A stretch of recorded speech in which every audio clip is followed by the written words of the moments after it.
सुप्रभात बच्चों, कक्षा 1 हिंदी में आप सभी का स्वागत है। बच्चों, कल हम पढ़ रहे थे हमारी हिंदी पाठ्य पुस्तक खुलते पंख का पाठ 14। बच्चों, पाठ 14 हमने पढ़ लिया था और हमने उसका पुनरावृत्ति भी कर लिया। तो बच्चों, कल के पाठ में हमने कुछ प्रश्नों को पढ़ा था और दोहराया था। तो चलिए हम उन प्रश्नों को एक बार दोहरा लेते हैं, फिर आगे का अभ्यास करते हैं। तो बच्चों, कल के पाठ में हमने वाक्य बनाए थे। शब्द में आने वाले कुछ पाठ में आने वाले कुछ शब्दों को लेकर के उनको हमने वाक्यों में प्रयोग किया था। तो बच्चों, यहाँ पे हमारा पहला शब्द था होली। होली का हमने वाक्य बनाया था। होली रंगों का त्यौहार है। होली हमारे देश में बहुत धूमधाम से मनाया जाता है। होली हिंदुओं का त्यौहार है।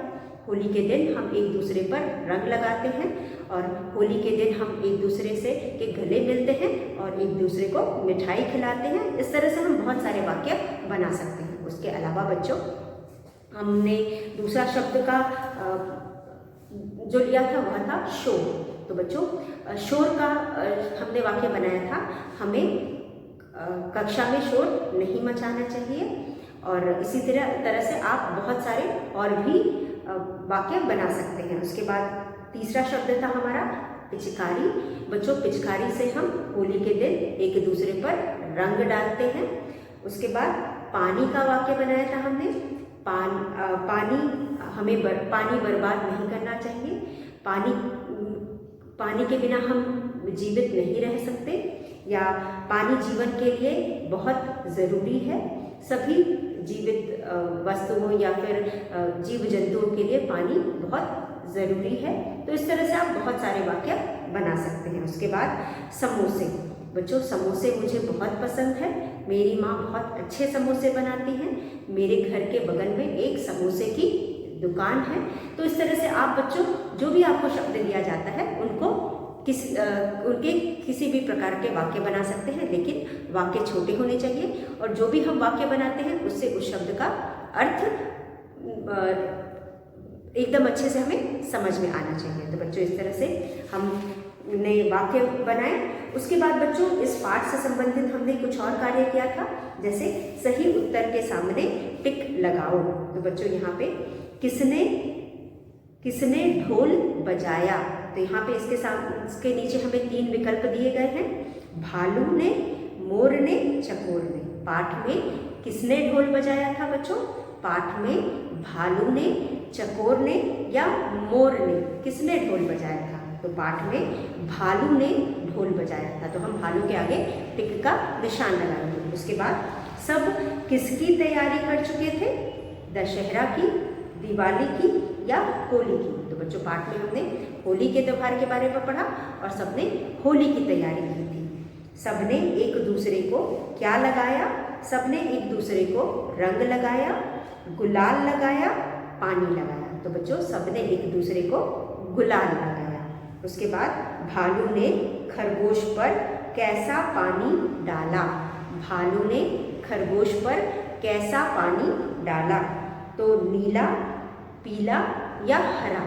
तो बच्चों, पाठ में भालू ने खरगोश पर हरा रंग डाला था या हरा पानी डाला था। तो आप हरा के आगे टिक का निशान लगाएंगे। उसके बाद कौन छिपकर बैठा था? कौन छिपकर बैठा था? तो बच्चों, पाठ में हमने पढ़ा कि शेरू छिपकर बैठा था। तो यहाँ पे हमारे पास 3 विकल्प हैं। एक है खरगोश, दूसरा है चकोर और तीसरा है शेरू। तो क्योंकि शेरू सही उत्तर है तो हम उसके आगे टिक का निशान लगाएंगे। उसके बाद शेर को किसने खोज निकाला? शेर को किसने खोज निकाला? तो बच्चों, हमने पाठ में पढ़ा मोर, तोता, भालू। तो हमने पाठ में पढ़ा कि शेरू को मोर ने ढूंढ निकाला। तो हम मोर के आगे सही का निशान लगाएंगे। तो बच्चों, इस तरह से हमने कल जो पढ़ा था उसको दोहरा लिया है। अब हम आज का कार्य करेंगे। तो बच्चों, आज हम एक अनुच्छेद लिखेंगे या फिर एक गद्यांश लिखेंगे और गद्यांश के नीचे दिए गए प्रश्नों को हल करेंगे। तो बच्चों, हम पहले भी गद्यांश कर चुके हैं। गद्यांश का अर्थ है कि हमें यह अपठित गद्यांश है जिसे हमने कभी पढ़ा नहीं होता है, ना उसके बारे में सुना होता है। हम ऐसे कुछ किसी भी कहानी का टुकड़ा या किसी भी कविता का टुकड़ा होता है या भाग होता है, जिसे हम यहाँ पढ़ते हैं और उससे संबंधित दिए गए प्रश्नों को हल करते हैं। तो बच्चों, हमारा आज का गद्यांश हम यहाँ लिखेंगे और उसके नीचे जो प्रश्न दिए गए हैं उनको हल करेंगे। तो चलिए पहले हम गद्यांश को पढ़ते हैं। एक लड़का था, छोटा सा गद्यांश है। गद्यांश को पढ़ो और प्रश्नों के उत्तर दो। एक लड़का था, उसका नाम विशु था। एक दिन उसकी नानी ने उसे ऊन की एक टोपी बनाकर दी। टोपी नीले रंग की थी, उसमें 4 फुलने लगे थे। बच्चों, फुलना जानते हो क्या होता है? बच्चों, ऊन की जो टोपी बनी होती है उसमें ऊन से ही हम एक फूल के आकार का गुच्छा सा बनाते हैं और जिसे हम टोपी में लटका देते हैं। तो बच्चों की अक्सर जब हम बच्चों की टोपी बनाते हैं तो इस तरह के फुलने, और उसे हम फुलना कहते हैं, ऐसे इस तरह के फुलने हम बच्चों की टोपी में लगाते हैं और बच्चे इस तरह की टोपी को पहनकर बहुत खुश होते हैं। तो बच्चों, यहाँ पे भी जब विशु की नानी ने उसे जो टोपी बना के दी वह नीले रंग की थी और उसमें एक फुलना लगा था। तो बच्चों, फुलने लगे थे। टोपी पहनकर विशु स्कूल गया और जो टोपी नानी ने दिया था उस टोपी को पहन करके विशु स्कूल गया। स्कूल में बच्चे उसे चिढ़ाने लगे। तो बच्चों, क्योंकि फुलने वाली टोपी ज़्यादातर छोटे छोटे बच्चे पहनते हैं, तो जब विशु स्कूल पहन के उसे गया तो बच्चे उसका मजाक उड़ाने लगे या उस पर हंसने लगे। तो विशु रोनी सूरत बनाकर घर आ गया। तो बच्चों, इस तरह से जब बच्चे उसका मजाक उड़ाने लगे तो जो विशु था वह रोनी सूरत बना करके घर आ गया। तो यह छोटी सी सा अनुच्छेद है या गद्यांश है जिसे आप पढ़ेंगे और उसके का उत्तर देंगे। इसके नीचे जो प्रश्न दिए गए हैं आप उन्हें पढ़ करके, और इन प्रश्नों का उत्तर इस गद्यांश में मिलेगा। तो आप गद्यांश को अच्छे से पढ़ेंगे और इसके नीचे दिए गए प्रश्नों को हल करेंगे। तो चलिए बच्चों, हम इसे लिख करके फिर इसके उत्तर का हल ढूंढते हैं। तो हमारा प्रश्न है, गद्यांश पढ़कर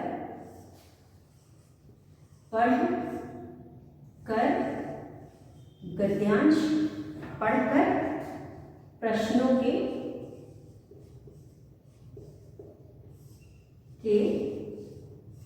उत्तर दो। गद्यांश पढ़कर प्रश्नों के उत्तर दो।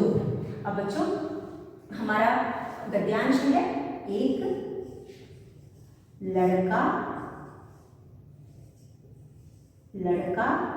था। एक लड़का था। अब उसका नाम था उसका नाम था विशु। उसका नाम क्या था? उसका नाम था विशु। एक दिन उसकी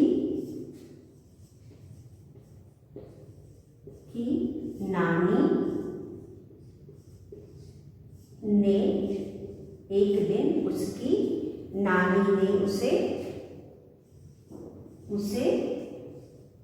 ऊन की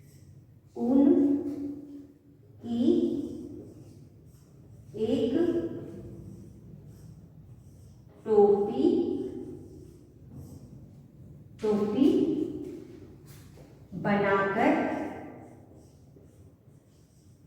बनाकर दी।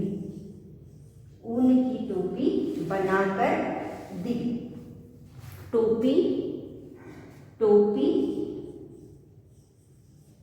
नीले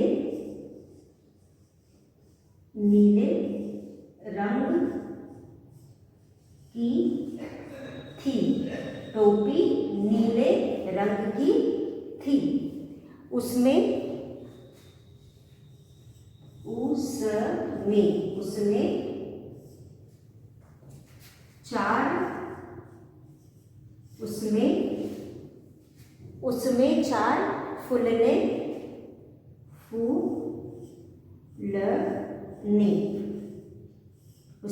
4 फुलने लगे थे। उसमें 4 फूलने लगे थे। उसमें 4 फूलने लगे थे। टोपी पहनकर, टोपी पहन कर, टोपी पहन कर विशु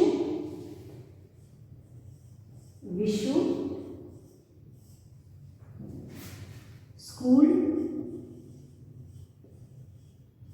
गया। फूलने पहनकर विशु स्कूल गया। तो बच्चों स्कूल में क्या हुआ? स्कूल गया। स्कूल में बच्चे उसे, स्कूल में बच्चे उसे चिढ़ाने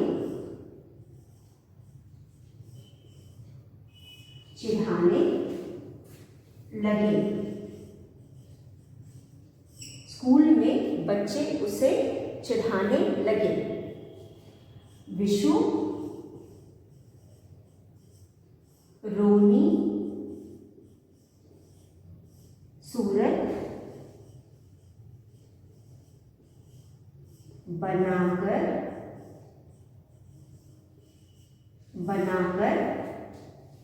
घर लौट आया।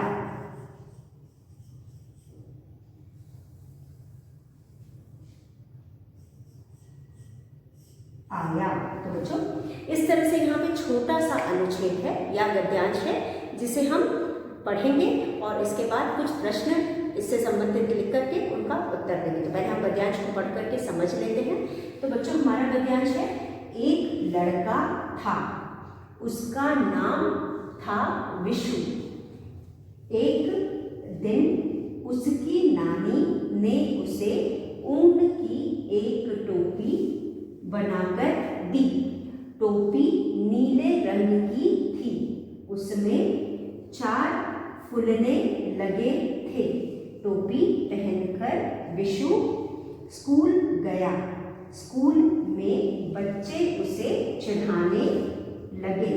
विशु रोनी सूरत बनाकर घर लौट आया। तो बच्चों यह छोटा सा गद्यांश है जिसे पढ़कर इसके नीचे दिए गए प्रश्नों का हम हल करेंगे। तो एक बार हम फिर पढ़ लेते हैं, क्योंकि बच्चों जो भी प्रश्न दिए गए हैं उसका उत्तर इस गद्यांश में से ही होगा। हम अपने मन से कोई उत्तर नहीं लिखेंगे। तो इसीलिए हम 2-3 बार पढ़कर गद्यांश को पहले समझेंगे और इसे समझने के बाद फिर प्रश्नों को पढ़ेंगे। तो हमारा गद्यांश है, एक लड़का था, उसका नाम था विशु। एक दिन उसकी नानी ने उसे ऊन की एक टोपी बनाकर दी। टोपी नीले रंग की थी। उसमें 4 फूलने लगे थे। टोपी पहनकर विशु स्कूल गया। स्कूल में बच्चे उसे चिढ़ाने लगे। विशु रोनी सूरत बनाकर घर लौट आया। तो बच्चों इस तरह से हमने गद्यांश पढ़ लिया और समझ भी लिया। तो चलिए अब इस गद्यांश से संबंधित प्रश्नों को लिखकर हम उनको हल करते हैं। तो बच्चों यहाँ पे हमें कुछ प्रश्न दिए गए हैं जो इस गद्यांश से संबंधित है। क्योंकि हमने इस गद्यांश को पहले कभी पढ़ा नहीं है, इसलिए हमने इसको बार बार पढ़ करके समझ लिया है। ठीक है, चलिए तो अब हम पहला प्रश्न करेंगे। पहला प्रश्न है, सबसे पहले नीचे लिखे प्रश्नों के उत्तर लो। नीचे न पे बड़ी की मात्रा, च पे ए की मात्रा चे। नीचे दिए प्रश्नों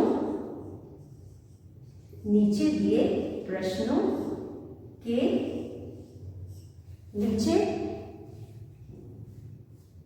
नीचे दिए प्रश्नों के उत्तर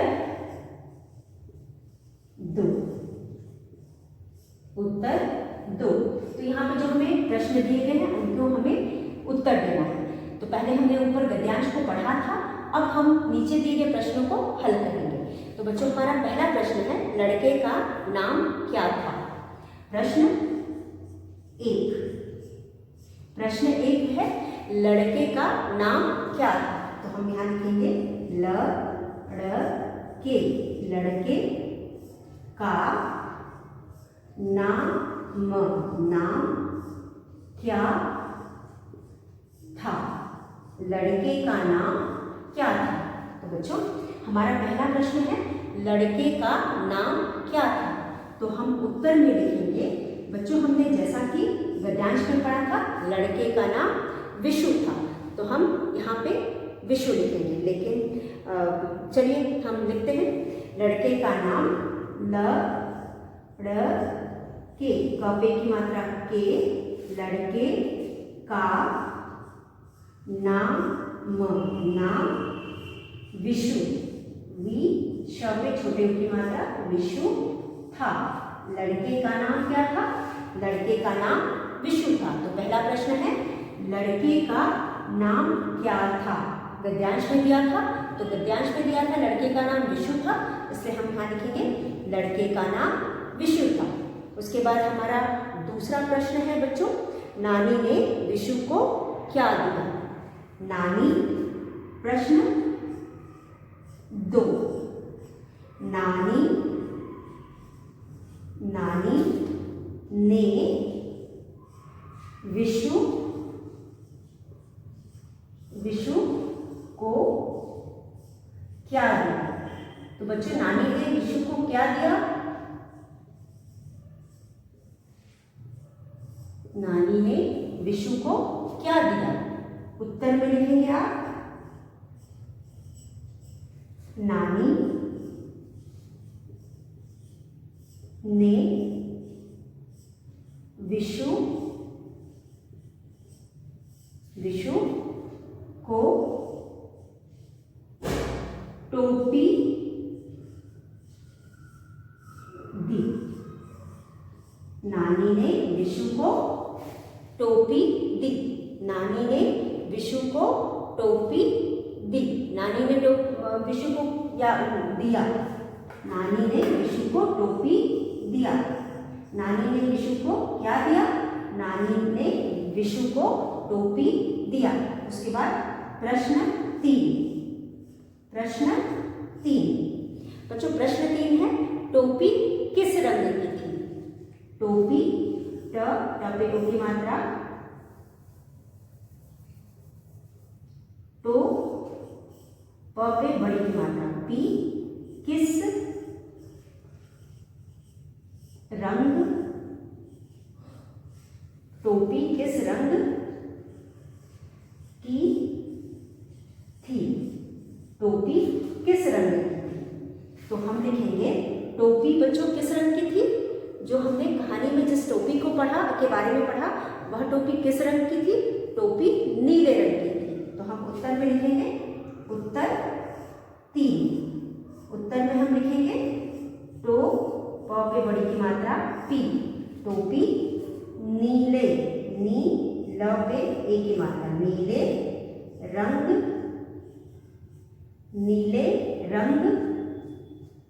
की थी। टोपी नीले रंग की थी।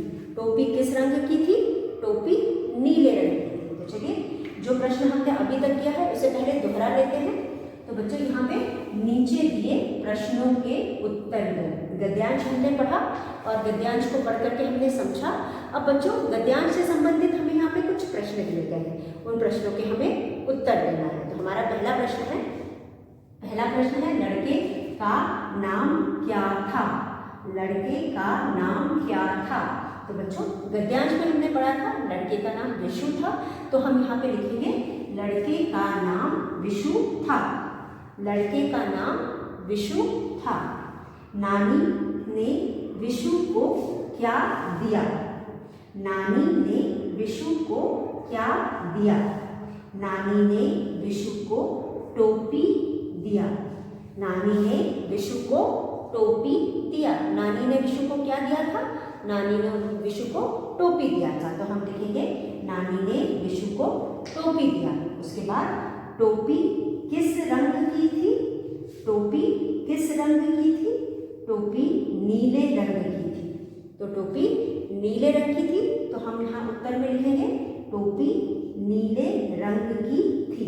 तो बच्चों इस तरह से हमने अभी तक 3 प्रश्न कर लिए। उसके आगे कुछ और प्रश्न हैं जिनको हम लिख करके अभ्यास करेंगे। तो बच्चों हमारा अगला प्रश्न है, टोपी में कितने फुदने लगे थे?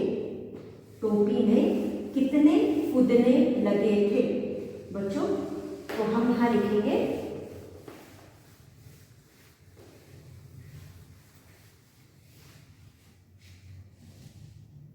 टोपी में कितने, हमारा प्रश्न है प्रश्न 4। प्रश्न 4 है टोपी, ट टपयों की मात्रा टो, प पे बड़ी मात्रा पी, टोपी में कितने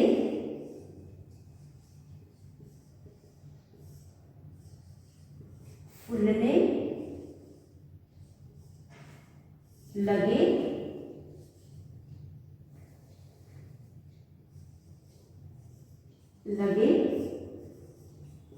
थे? तो बच्चों हमारा पहला प्रश्न है टोपी में कितने फुलने लगे थे? तो हम उत्तर में लिखेंगे उत्तर 4। उत्तर 4 है टोपी में 4 फुदने लगे थे। बच्चों आपने भी पढ़ा, गद्यांश को पढ़ा, गद्यांश में टोपी में कितने फुदने लगे थे? टोपी में 4 फुदने लगे थे। तो हम यहाँ लिखेंगे टोपी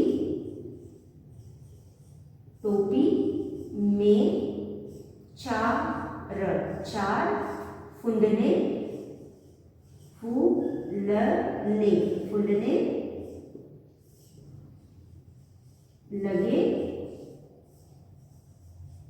थे।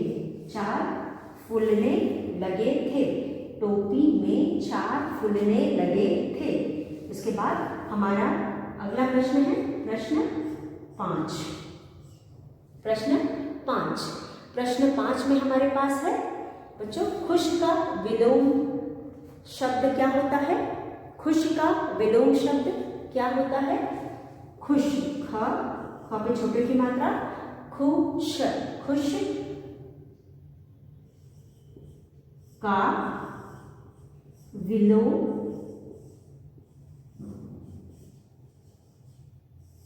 शब्द है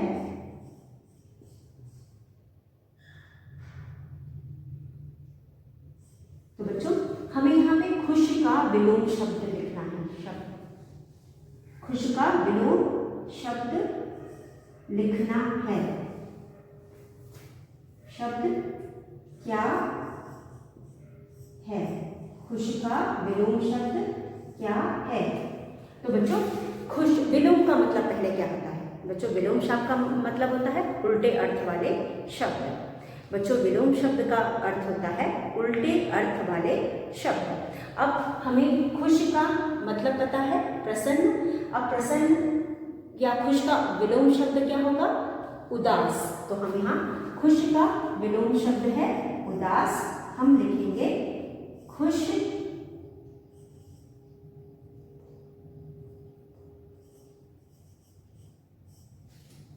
का विलोम शब्द है उदास। उदास, उदास। खुश का विलोम शब्द है उदास। तो बच्चों इस तरह से हमने यह अनुच्छेद पूरा कर लिया है। चलिए एक बार हम इसे फिर दोहराते हैं। तो बच्चों हमारा आज का गद्यांश था पढ़ो और प्रश्नों के उत्तर दो। गद्यांश में हमारे पास था एक लड़का था, उसका नाम था विशु। बच्चों गद्यांश का मतलब होता है, यह गद्यांश अपठित है। अपठित गद्यांश का मतलब होता है किसी भी कहानी या किसी भी कविता का हिस्सा होता है जिसे हम पढ़ते हैं और उससे संबंधित प्रश्नों को हल करते हैं। तो यह किसी कहानी का हिस्सा है। यह भी एक छोटा ऐसा अनुच्छेद है और यह किसी बड़ी कहानी का हिस्सा है जिसे हम यहाँ पर लिख करके इससे संबंधित प्रश्नों को हल करेंगे। तो बच्चों यहाँ पे जो कहानी दी गई है यह एक लड़के के बारे में है। एक लड़का था, उसका नाम था विशु। एक दिन उसकी नानी ने उसे ऊन की एक टोपी बनाकर दी। तो बच्चों क्योंकि हम जो गद्यांश है इसे कभी पहले नहीं पढ़ा था, इसलिए हम इसे अपठित गद्यांश भी कह सकते हैं। तो अपठित गद्यांश हमारी पुस्तक में से नहीं होता, बल्कि हम इसे किसी बाहर की दूसरी किताब में से लेकर के करते हैं, या हमें दूसरी किताब में से या दूसरी कहानी का भाग लेकर के दिया जाता है। इसलिए हमें इसे अच्छे से पढ़ना जरूरी होता है, और हम जो भी प्रश्नों के उत्तर देते हैं वह इस गद्यांश से ही संबंधित होना चाहिए। हम अपने हिसाब से या अपने मन से उत्तर नहीं दे सकते। अगर हम अपने मन से देंगे तो यह गलत हो सकता है। तो यह किसी कहानी पर आधारित होता है, उस कहानी से संबंधित ही हम उत्तर देंगे, हम अपने मन से उत्तर नहीं दे सकते। तो यहाँ पे जो गद्यांश दिया गया है इसमें एक छोटा सा लड़का है जो कि जिसका नाम विशु है। एक दिन उसकी नानी ने उसे ऊन की एक टोपी बनाकर दी। बच्चों टोपी नीले रंग की थी। जब सर्दियाँ आती हैं तो हमारी नानी हमें भी टोपियाँ बना करके देती हैं। आपकी नानी ने भी आपको टोपी बना करके दिया होगा। तो यहाँ पे इस बच्चे की नानी ने भी इसे टोपी बना के दी। और नानी के लिए तो जो उसके पोते नाती होते हैं वो बहुत ही लाडले होते हैं या बहुत ही प्रिय होते हैं। तो उन्होंने लाड के लिए या प्यार से उस टोपी में फुंदने लगाए, या फुलने जिसे हम कहते हैं फुलने लगाए। तो बच्चों फुलना जो होता है, टोपी में लटकने वाले गोल गोल गुच्छे होते हैं या फूल की तरह होते हैं, जिसे हम ऊन से ही बनाते हैं। जब स्वेटर बन जाता है तो हम ऊन को काट करके उससे फूल के आकार का के कुछ गेंदे जैसा या गोल आकार में फूल जैसा ही बनाते हैं, और फिर उसको हम टोपी में लगा देते हैं। और टोपी के आगे और जो हम बांधनी होती है उसमें भी लटक रहा होता है। तो यहाँ पे जो नानी ने उसे फुलना दिया उसमें भी ऐसा ही कुछ टोपी दिया, उसमें भी ऐसा ही कुछ लटक रहा था। उसकी टोपी नीले रंग की थी और उसमें 4 फुंदने लटक रहे थे। तो बच्चों 4 फुंदने लटकने की वजह से टोपी अच्छी लग रही थी। तो जो बच्चा विशु था उसने क्या किया, टोपी पहनकर विशु स्कूल चला गया। तो हमें कोई चीज़ मिलती है तो हम अपने दोस्तों को दिखाते हैं और बहुत खुश होते हैं। तो यहाँ विशु को भी जब टोपी मिली थी तो वह भी बहुत खुश हुआ, और खुश होकर के वह अपने दोस्तों को दिखाने के लिए उसे पहन करके स्कूल चला गया। लेकिन जब वह स्कूल गया तो क्या हुआ, बच्चे उसका मजाक उड़ाने लगे, क्योंकि अधिकतर फूलने वाली जो टोपियाँ होती हैं वो छोटे छोटे बच्चे पहनते हैं। तो स्कूल का जाने वाला बच्चा जब ऐसी टोपी पहन के गया तो सारे मित्र उसकी का मजाक उड़ाने लगे। उसके बाद विशु रोनी सूरत बनाकर, विशु को उम्मीद नहीं थी, उसको पता नहीं था कि लोग उसका इतना मजाक उड़ाएंगे, बच्चे उसका मजाक उड़ाएंगे। लेकिन जब स्कूल में उसका मजाक उड़ा तो उसकी रोनी सूरत बन गई, और रोनी सूरत लिए उदास होकर वह घर लौट आया। तो घर लौट आने के बाद फिर उसकी माँ ने उसको समझाया होगा कि कोई बात नहीं। उसके बाद बच्चा तो मान गया। तो इस तरह से यह थी छोटी सी कहानी। और बच्चों अब इससे संबंधित जो हमने प्रश्न किया उसे एक बार हम दोहरा लेते हैं। नीचे लिखे प्रश्नों के उत्तर दो। तो बच्चों यहाँ पे लड़के का नाम क्या था, लड़के का नाम विशु था। उसके बाद दूसरा प्रश्न है, नानी ने विशु को क्या दिया था, नानी ने विशु को टोपी दी थी। टोपी किस रंग की थी बच्चों, टोपी नीले रंग की थी। उसके बाद टोपी में कितने फुलने लगे थे, टोपी में बच्चों 4 फुलने लगे थे। उसके बाद टोपी में 4 फुलने लगे थे। खुश का विलोम होता है, खुश का विलोम क्या होता है, तो बच्चों खुश का विलोम उदास होता है। तो इस तरह से बच्चों हमने इस अनुच्छेद को पढ़ा और इससे संबंधित प्रश्नों को हल किया। उसके बाद विपरीत लिंग वाले शब्द। अब हमारा अगला प्रश्न है प्रश्न 6। अब प्रश्न 6 में हमारे पास है विपरीत लिंग वाले, दिए गए शब्दों के विपरीत लिंग लिखो। दिए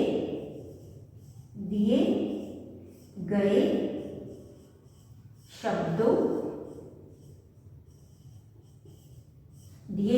शब्दों के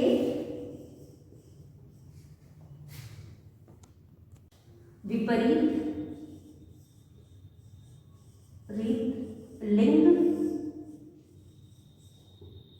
लिखो। तो बच्चों हमने लिंग पढ़ा है, स्त्रीलिंग, पुल्लिंग। तो यहाँ पे हमारा पहला शब्द है नानी।